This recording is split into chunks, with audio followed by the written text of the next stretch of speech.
Hi dears, എന്തൊക്കെ എല്ലാവരുടെയും വിശേഷം? എല്ലാവരും സുഖമായിരിക്കുന്നോ? അപ്പോൾ മുത്തുമണികളെ, ഞാനിന്ന് ഷെയർ ചെയ്യുന്നത് ഒരു കിഡിലൻ സ്നാക്ക് റെസിപ്പിയാണ് കേട്ടോ. അടിപൊളി ടേസ്റ്റിലുള്ള ഒരു അടൻ്റെ റെസിപ്പിയാണ് ഷെയർ ചെയ്യുന്നത്. ഒരു രക്ഷയില്ല, അടിപൊളിയാണ്, വെറുതെ പറയല്ല കേട്ടോ. നല്ല ടേസ്റ്റി ആയിട്ടുള്ള, ഉള്ളിൽ നല്ല അടിപൊളി ഫില്ലിംഗ് ഒക്കെ വെച്ച് ചെയ്തെടുത്തിട്ടുള്ള നല്ലൊരു ചക്ക അടൻ്റെ റെസിപ്പിയാണ് ഷെയർ ചെയ്യുന്നത്. അപ്പോൾ ചക്ക ഒരുപാട് കിട്ടുന്നൊരു സമയമാണല്ലോ. അപ്പോൾ ചക്ക വെറുതെ കഴിച്ച് മടുത്തിട്ടുണ്ടെങ്കിൽ തീർച്ചയായിട്ടും ഈ ഒരു റെസിപ്പി ട്രൈ ചെയ്ത് നോക്കി കേട്ടോ. അടിപൊളിയാണേ. അപ്പോൾ വീഡിയോയിലേക്ക് പോകുന്നതിന് മുമ്പ് വീഡിയോ എല്ലാവരും സ്കിപ്പ് ചെയ്യാതെ ഒന്ന് മുഴുവനായിട്ട് കാണാൻ ശ്രമിക്കണേ.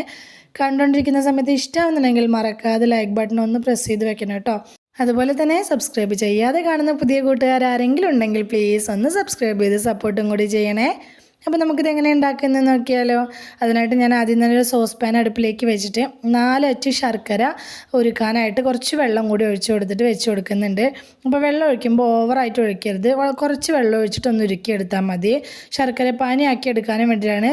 നല്ല കല്ലും മണ്ണൊന്നും ഇല്ലാത്ത ശർക്കര പൊടി കിട്ടുന്നുണ്ടെങ്കിൽ നിങ്ങൾക്ക് അത് ഉപയോഗിച്ചാലും മതി. അപ്പോൾ എൻ്റെ കയ്യിൽ ശർക്കര പൊടി ഇല്ല, അതുകൊണ്ടാണ് ഞാൻ ശർക്കര പാനിയാക്കി എടുത്തിട്ടുള്ളത്. ശർക്കര നല്ലപോലെ ഒന്ന് ഉരുകി വന്നാൽ അതൊരു സൈഡിലേക്ക് മാറ്റി വയ്ക്കുക. ഇനി വേറൊരു പാൻ അടുപ്പിലേക്ക് വെച്ച് കൊടുത്തിട്ടുണ്ട്. അതിലേക്ക് 1 ടേബിൾ സ്പൂൺ നെയ്യാണ് ചേർത്ത് കൊടുത്തിട്ടുള്ളത്. നെയ്യിൽ ചെയ്തെടുക്കുന്ന സമയത്ത് നല്ല ടേസ്റ്റാണ് കേട്ടോ. അപ്പോൾ നെയ്യ് താല്പര്യമുള്ളവർ നെയ്യ് തന്നെ എടുക്കുക. ഇനി അതിലേക്ക് ഞാൻ ഒരു 1.5 ടേബിൾ സ്പൂണോളം കറുത്ത എള്ള് ചേർത്ത് കൊടുക്കുന്നുണ്ട്.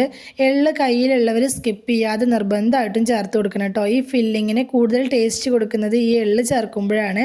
അപ്പോൾ എള്ള് കയ്യിലുള്ളവർ തീർച്ചയായിട്ടും ഇത് ചേർത്ത് കൊടുക്കണേ. ഇനി കയ്യിലില്ല എന്നുണ്ടെങ്കിൽ മാത്രം സ്കിപ്പ് ചെയ്താൽ മതി. അപ്പോൾ അതൊന്നങ്ങ് ചൂടായി പൊട്ടി വന്ന സമയത്ത് ഞാൻ ഇതിലേക്ക് ഒരു 10-20 ചുള ചക്ക ഞാൻ ചെറിയ പീസസാക്കി കട്ട് ചെയ്തിട്ട് അത് ചേർത്ത് കൊടുക്കുന്നുണ്ട്. ഇതിനൊന്നും പ്രത്യേകിച്ച് ഒരു അളവൊന്നുമില്ല.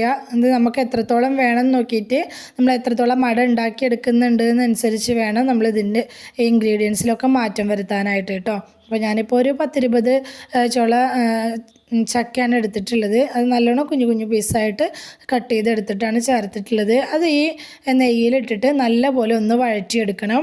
അത്യാവശ്യം നല്ല രീതിയിൽ ഒന്നങ്ങ് ഒന്നങ്ങ് സോഫ്റ്റായി വെന്തു എന്ന് തോന്നുന്ന സമയത്ത് ഇതിലേക്ക് ഞാൻ തേങ്ങ ചേർത്ത് കൊടുക്കുകയാണ്. 2 കപ്പ് നിറയെ തേങ്ങ ചേർത്ത് കൊടുത്തിട്ടുണ്ട്. അട എന്ന് പറയുമ്പോൾ തേങ്ങയ്ക്ക് തന്നെയാണല്ലോ ഇതിൻ്റെ ഫില്ലിംഗ് ആയിട്ട് വരുന്നത്. അപ്പോൾ തേങ്ങ അത്യാവശ്യം ചേർത്ത് കൊടുക്കുമ്പോൾ തന്നെയാണ് നല്ല ടേസ്റ്റും ഉണ്ടാവുക. ജസ്റ്റ് ഈ ചക്കയും തേങ്ങയൊക്കെ നന്നായിട്ടൊന്ന് യോജിച്ച് കിട്ടുന്ന വിധത്തിൽ ഒന്ന് രണ്ടും കൂടെ ഒന്ന് യോജിച്ച് കിട്ടുന്ന വിധത്തിൽ നന്നായിട്ടൊന്ന് മിക്സാക്കി എടുക്കുക. ഒന്ന് മിക്സാക്കി എടുത്ത ശേഷം ഞാനിതിലേക്ക് നമ്മൾ ആദ്യം ഒരുക്കി വെച്ചിട്ടുണ്ടായിരുന്ന ശർക്കര പാനി ഇതിലേക്ക് അരിച്ചൊഴിച്ച് കൊടുക്കുന്നുണ്ട്. ശർക്കര എപ്പോഴും ഇതുപോലെ അരിച്ച് തന്നെ ഉപയോഗിക്കണം കേട്ടോ. നല്ലോണം കല്ലും പൊടിയും അഴുക്കൊക്കെ ഉണ്ടായിരിക്കും. അപ്പോൾ ടേസ്റ്റിനും വേണ്ടിയിട്ട് ഞാനിതിലേക്ക് കുറച്ച് ഏലക്കായപ്പൊടി ചേർത്ത് കൊടുത്തിട്ടുണ്ട്. നല്ലൊരു മണവും ടേസ്റ്റൊക്കെ കിട്ടാനും വേണ്ടിയിട്ട് 1/2 ടീസ്പൂണോളം ഏലക്കായപ്പൊടിയും അതുപോലെ തന്നെ ഒരു പിഞ്ച് ഉപ്പും കൂടി ചേർത്ത് കൊടുത്തിട്ടുണ്ട്, ടേസ്റ്റ് ഒന്ന് ബാലൻസ് ചെയ്യാനും വേണ്ടിയിട്ട്. ഇനി നന്നായിട്ടൊന്ന് ഇളക്കി മിക്സാക്കി എടുക്കുക. ഇനി ഈ ശർക്കര പാനി ഒന്ന് നല്ലപോലെ വറ്റിയിട്ട് നമ്മുടെ ഈ ഫില്ലിങ് നല്ല ഒന്ന് ചെറുതായിട്ടൊന്ന് ഡ്രൈ ആയിട്ട് വരണം കേട്ടോ. അപ്പോൾ ഒരു വെള്ളം കൂടി പോലെ ഉള്ള പരുവത്തിലാണല്ലോ ഇരിക്കുന്നത്. ഇനി ഈ ചക്കയിലേക്കൊക്കെ നല്ലപോലെ ഈ ശർക്കര പാനിയൊക്കെ ഒന്ന് പിടിച്ച് ഈ വെള്ളമൊക്കെ ഒന്ന് വറ്റി കുറച്ചൊന്ന് ഡ്രൈ ആയിട്ട് വരണം. അതുവരെ നമുക്കിതൊന്ന് വഴറ്റിയെടുക്കുക. അപ്പോൾ ഏകദേശം ആയി വരുന്നുണ്ട്, കുറച്ചും കൂടി ഒന്ന് ആവാനുണ്ട് കേട്ടോ. അതുവരെ പെട്ടെന്ന് തന്നെ ആയി കിട്ടും. അതുവരെ നമുക്കിതൊന്ന് വഴറ്റി കൊടുക്കുക. അതപ്പോൾ ആയിട്ടുണ്ട്, ഇതുപോലെ നല്ലൊരു കളറായിട്ടൊക്കെ കിട്ടും കേട്ടോ. ആ സമയത്ത് നമുക്കങ്ങ് ഫ്ലെയിം ഓഫാക്കി കൊടുക്കുക. അപ്പം ഞാനിപ്പോൾ ഗോതമ്പ് പൊടി വെച്ചാണ് ഈ അട തയ്യാറാക്കി എടുക്കുന്നത്. അതുകൊണ്ട് തന്നെ 2 കപ്പ് ഗോതമ്പ് പൊടി ഒരു പാത്രത്തിലേക്ക് ഇട്ട് കൊടുക്കുന്നുണ്ട്. അരിപ്പൊടിയിലും ചെയ്തെടുക്കാം കേട്ടോ. ഗോതമ്പ് പൊടിയിലേക്ക് ആവശ്യത്തിനുള്ള കുറച്ച് ഉപ്പും കൂടി ചേർത്ത് കൊടുത്തിട്ട് കുറേശ്ശെ വെള്ളം ഒഴിച്ചിട്ട് കട്ടയില്ലാതെ ഒന്നങ്ങ് ഇളക്കിയെടുക്കണം. ഒരുപാട് അങ്ങ് ടൈറ്റ് ആയിട്ടുള്ളൊരു മാവായിട്ടല്ല നമുക്കിത് തയ്യാറാക്കി എടുക്കേണ്ടത്. ചെറിയൊരു ലൂസ് പരുവത്തിലുള്ള മാവായിട്ട് വേണം എടുക്കാനായിട്ട്. എന്നാലാണ് നമുക്കിത് നല്ല തിന്നായിട്ട് പരത്തിയെടുക്കാനായിട്ട് പറ്റുള്ളൂ കേട്ടോ. ഒരുപാട് അങ്ങ് ടൈറ്റ് ആയിട്ടുള്ള മാവായിട്ട് കുഴച്ചെടുത്തിട്ടുണ്ടെങ്കിൽ നമുക്ക് വല്ലാതെ തിന്നായിട്ട് പരത്താൻ കഴിയൂല. അട ചുട്ടെടുക്കുന്ന സമയത്ത് ഒരു ഹാർഡായിട്ട് തോന്നും. നമ്മൾ മാവൊന്ന് ലൂസാക്കിയിട്ട് ഇത് അട തയ്യാറാക്കിയെടുക്കുന്ന സമയത്ത് നല്ല സോഫ്റ്റായിട്ടും അതുപോലെ തന്നെ ഒരുപാട് കട്ടിയില്ലാതെയും നമുക്കിത് തയ്യാറാക്കിയെടുക്കാനായിട്ട് പറ്റും കേട്ടോ.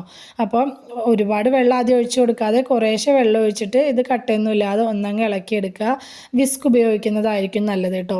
പെട്ടെന്ന് തന്നെ കട്ടയൊക്കെ ഉടച്ച് നമുക്കിത് പെട്ടെന്ന് തന്നെ ഒന്ന് മിക്സാക്കി എടുക്കാനായിട്ട് പറ്റും.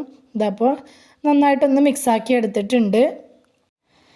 ഇതാ ഇത്രയേ ഉള്ളൂ. ഈ ഒരു പരുവത്തിൽ വേണം എടുക്കാനായിട്ട്. വെള്ളം കൂടി പോവാതെ നോക്കണം, ഒരുപാട് കുറഞ്ഞു പോവാതെ നോക്കണം കേട്ടോ. ഈ ഒരു പരുവത്തിൽ എടുക്കുക. ഇനി ഒന്നുമില്ല, വാഴയില ഇതുപോലെ ഞാൻ ഇതുപോലെ പൊട്ടി പോവാതിരിക്കാൻ വേണ്ടി ഒന്ന് വാട്ടിയെടുത്തിട്ടുണ്ട് കേട്ടോ. അതിലേക്ക് ഒരു സ്പൂണോ എന്തെങ്കിലും വെച്ചിട്ട് ഇതുപോലെ മാവ് കോരി ഒഴിച്ചിട്ട് ആ സ്പൂൺ വെച്ചിട്ട് തന്നെ ഇതുപോലെ ഒന്ന് പരത്തി കൊടുക്കുക കേട്ടോ. ഈ ഇത്രയും കനത്തിൽ നമുക്കിത് കിട്ടുന്നത് എന്താണെന്ന് വെച്ചാൽ നമ്മുടെ മാവ് അത്രയും ലൂസാക്കിയിട്ട് നമ്മൾ എടുത്തത് കൊണ്ട് തന്നെയാണ്. സ്പൂൺ വെച്ച് ഇതുപോലെ പരത്തി കൊടുക്കുന്ന സമയത്ത് ഈസി ആയിട്ട് നമുക്കിത് നല്ല തിന്നായിട്ട് തന്നെ പരത്തിയെടുക്കാനും പറ്റും കേട്ടോ. കണ്ടോ, വീഡിയോയിൽ കാണുന്നത് പോലെ ഒരു സ്പൂൺ വെച്ച് ഇങ്ങനെ പരത്തി കൊടുക്കുക. ഇനി സാധാരണ നമുക്ക് അടയിൽ ഫില്ലിംഗ് ഒക്കെ വെക്കുന്ന രീതിയിൽ അതിൻ്റെ ഒരു സൈഡിൽ മാത്രമായിട്ടാണ് ഞാനിപ്പോൾ നമ്മുടെ ഈ ചക്ക നമ്മൾ വഴറ്റിയെടുത്തിട്ടുണ്ടായിരുന്നില്ലേ, ചക്കയും തേങ്ങയും ശർക്കരയൊക്കെ കൂടിയിട്ട് ആ ഫില്ലിങ് വെച്ച് കൊടുക്കുന്നത്. നല്ല കിഡിലും ടേസ്റ്റിലുള്ള ഒരു അടിപൊളി ഫില്ലിംഗ് ആണ് കേട്ടോ ഇത് വെറുതെ ഇരുന്ന് കഴിക്കാൻ തന്നെ നല്ല ടേസ്റ്റാണ്. ചക്കയൊക്കെ കഴിക്കാൻ ഇഷ്ടമില്ലാത്ത മക്കളൊക്കെ ഉണ്ടെന്നുണ്ടെങ്കിൽ ഇത് ഈ രീതിയിൽ ഉണ്ടാക്കി നോക്കാം കേട്ടോ, എന്തായാലും അവർ കഴിക്കും.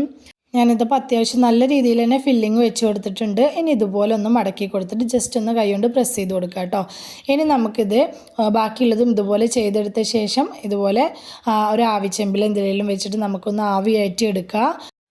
ഒരു 15 മിനിറ്റ് നേരം മീഡിയം ഫ്ലെയിമിലിട്ടിട്ട് ഒന്ന് ആവി കയറ്റി എടുത്താൽ നമ്മുടെ അട നമുക്ക് വെന്ത് കിട്ടും. ആ 10-15 മിനിറ്റ് ആയി കഴിഞ്ഞ സമയത്ത് നമ്മൾ മൂടി ഒന്ന് തുറന്നിട്ട് ആ ഇല ഒന്നിങ്ങനെ എടുത്ത് നോക്കുന്ന സമയത്ത് ഇല ഒട്ടിപ്പിടിക്കാതെ എടുക്കാൻ കിട്ടുന്നുണ്ട് എന്നുണ്ടെങ്കിൽ അത് വെന്തു എന്നാണ് അർത്ഥം. അതുപോലെ തൊട്ട് നോക്കുന്ന സമയത്ത് നമ്മുടെ കയ്യിലൊന്നും ഒട്ടിപ്പിടിക്കുന്നില്ലെങ്കിൽ അത് വെന്തു എന്നാണ് അർത്ഥം. അപ്പോൾ നമുക്ക് അത് ആവിച്ചെമ്പിൽ നിന്ന് എടുത്ത് മാറ്റാം കേട്ടോ. അതുപോലെ തന്നെ ആവിയായിട്ട് വേവിക്കുന്ന പോലെ തന്നെ ഇത് ചുട്ടെടുത്തും നമുക്ക് നല്ല ടേസ്റ്റിൽ കഴിക്കാൻ പറ്റും കേട്ടോ. എനിക്ക് കുറച്ചും കൂടി പേഴ്സണലി ഇഷ്ടം ഇതുപോലെ ചുട്ടെടുക്കുന്ന അടയാണ്. അതുകൊണ്ട് ഞാൻ കുറച്ച് അട ചുട്ടെടുത്തിട്ടുണ്ട്. അപ്പോൾ 2 രീതിയിൽ വേണമെങ്കിലും ചെയ്യാം. ഏതാണോ നിങ്ങൾക്ക് താല്പര്യം ആ ഒരു രീതിയിൽ ചെയ്ത് നോക്കുക കേട്ടോ. 2 ആണെങ്കിലും അടിപൊളിയാണ്. എനിക്ക് തോന്നുന്നു കുറച്ചും കൂടി ടേസ്റ്റ് കൂടുതൽ ഇതുപോലെ ചുട്ടെടുക്കുന്ന അടയ്ക്കാണെന്നാണ് എനിക്ക് തോന്നിയിട്ടുള്ളത്. അപ്പോൾ നിങ്ങളൊന്ന് ട്രൈ ചെയ്ത് നോക്കണം കേട്ടോ. ഉറപ്പായിട്ടും എല്ലാവർക്കും ഇഷ്ടമാവുന്ന ഒരു റെസിപ്പി തന്നെയാണ് ഷെയർ ചെയ്തിട്ടുള്ളത്. ഇല ഒന്ന് നല്ലപോലെ ഒന്ന് വാടി കഴിഞ്ഞിട്ടുണ്ടെങ്കിൽ, കളറായി കഴിഞ്ഞിട്ടുണ്ടെങ്കിൽ ആ ഇലേനെ മാറ്റിയിട്ട് ഇലയിൽ നിന്ന് എടുക്കാൻ കിട്ടുന്ന സമയത്ത് ഇതുപോലെ 1-2 തവണ തിരിച്ച് മറിച്ചിട്ട് കൊടുത്തിട്ട് ഒന്നും കൂടി ഒന്ന് വേവിച്ചെടുത്താൽ അടിപൊളിയായിട്ടുള്ള നമ്മുടെ ചക്ക ഇലയുടെ അവിടെ റെഡി ആയിട്ടുണ്ട് കേട്ടോ. അടിപൊളി ടേസ്റ്റാണ്. തീർച്ചയായിട്ടും എല്ലാവർക്കും ട്രൈ ചെയ്ത് നോക്കാൻ പറ്റിയിട്ടുള്ള കിഡിലെ റെസിപ്പിയാണ് ഷെയർ ചെയ്തിട്ടുള്ളത്. അപ്പോൾ ഇന്നത്തെ നമ്മുടെ ചക്കടൻ്റെ റെസിപ്പി എല്ലാവർക്കും ഇഷ്ടമായി എന്ന് വിചാരിക്കുകയാണ്. ഇഷ്ടമായിട്ടുണ്ടെങ്കിൽ എല്ലാവരും മറക്കാതെ ലൈക്ക് ചെയ്യണേ, ഹൈപ്പ് ചെയ്യണേ. നിങ്ങളുടെ അഭിപ്രായങ്ങളെല്ലാം കമൻ്റായിട്ട് പറയണം. റെസിപ്പി ഇഷ്ടമായിട്ടുണ്ടെങ്കിൽ അത് നിങ്ങൾക്ക് ഉപകാരപ്പെട്ടു എന്ന് തോന്നുന്നുണ്ടെങ്കിൽ നിങ്ങളുടെ ഫ്രണ്ട്സിനും ഫാമിലിക്കും ഒക്കെ ഒന്ന് ഷെയർ ചെയ്ത് കൊടുക്കുക കൂടി വേണേ. ഇതുവരെ കൂടെ നിന്ന് സപ്പോർട്ട് ചെയ്തിട്ടുള്ള എൻ്റെ എല്ലാ മുത്തുമണികൾക്കും ഒരുപാട് നന്ദി. എന്നാൽ ശരി, സിമ്പിൾ ആൻഡ് ടേസ്റ്റി റെസിപ്പിയുമായി ഞാൻ വീണ്ടും വരാം. ബൈ.